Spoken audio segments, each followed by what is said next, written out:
So I don't know about you, but sometimes when I have to get on Instagram or my social media, it's actually more so Instagram than anything else, because I don't think I spend as much time on Facebook or Twitter, or X rather.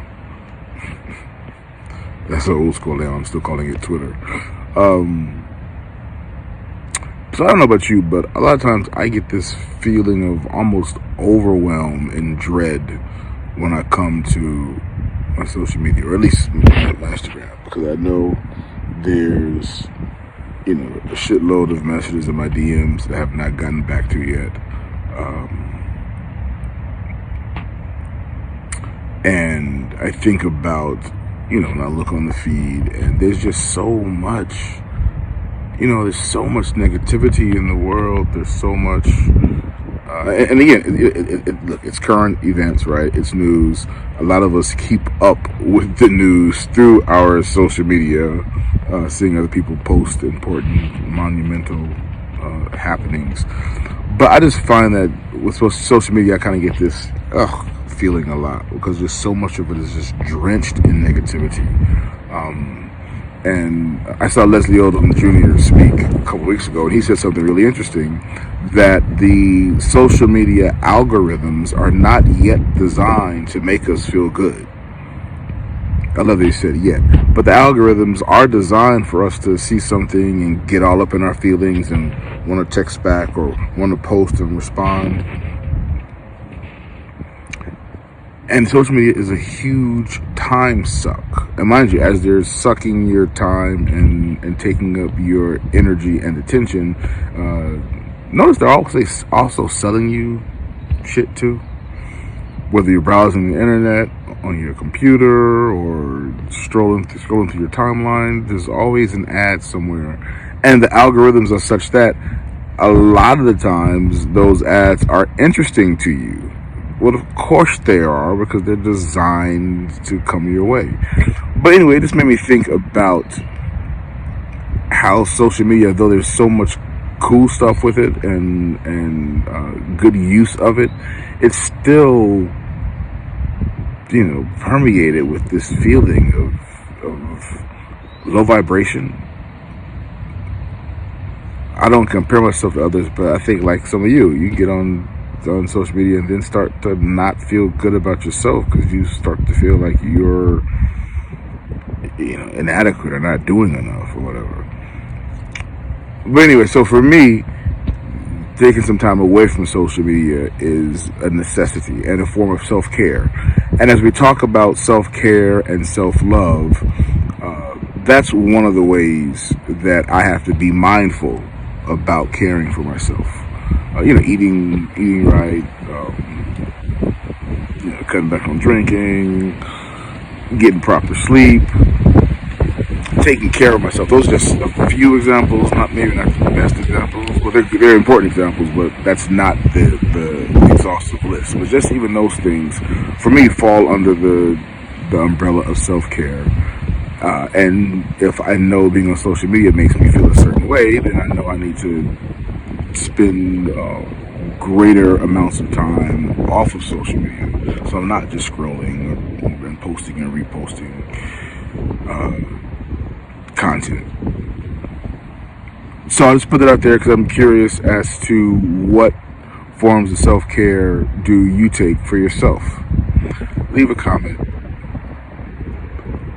I'll get back on the check. But I'm just curious. I'm curious how people view self-care, and I think outside of the obvious, like all the obvious ones I came up with, eating right, working out, meditation, prayer, those are all important things. Just wondering what other things some of you might choose as a path of self-care. I'm asking for a friend, but I'm also asking for myself, because I'm always looking for new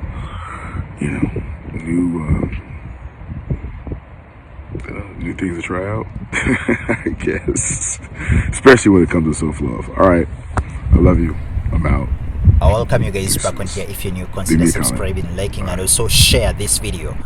Bill Cosby now he has come out also to react to the sudden death of the Cosby Show former actor, that is Malcolm-Jamal Warner, who passed on just yesterday.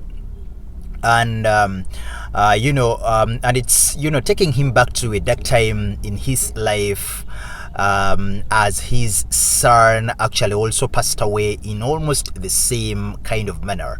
Cosby representative Andrew Wyatt came out and told TMZ that when Bill got the call that Warner had died on vacation in Costa Rica, it reminded him of being in the studio filming the Cosby Show. That was in January 1997, when he got a call informing him that his son Ennis Cosby had been unalived in a failed robbery attempt.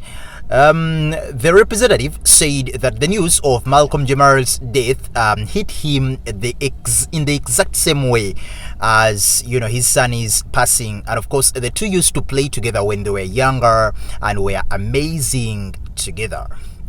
And actually, in the audio you've just heard, Cosby was talking about talking with the press guys, and he touched on the same experience when his son passed away, and also said that he was really very heartbroken, very much devastated by the passing on of Malcolm Jamal, and he said that Malcolm had visited him, at his property in Massachusetts, and he had made Bill's relatives laugh harder than ever in some of the last moments he actually had with him. Bill told the press that he felt Malcolm Jamal made a very huge and lasting impact with his life and career that will continue to change the world. And he says every young man growing up in the projects back in the day wanted to be like Warner, to have a family like the Huxtables. We all know Malcolm died in an accidental drowning in Costa Rica while he was vacationing with his family, and he was just 54 years old. We are praying for his whole family, friends, the fans, and everyone who knew and loved him. Rest in power, King. We'll be coming out to give you more updates as they are availed. Bye bye for now.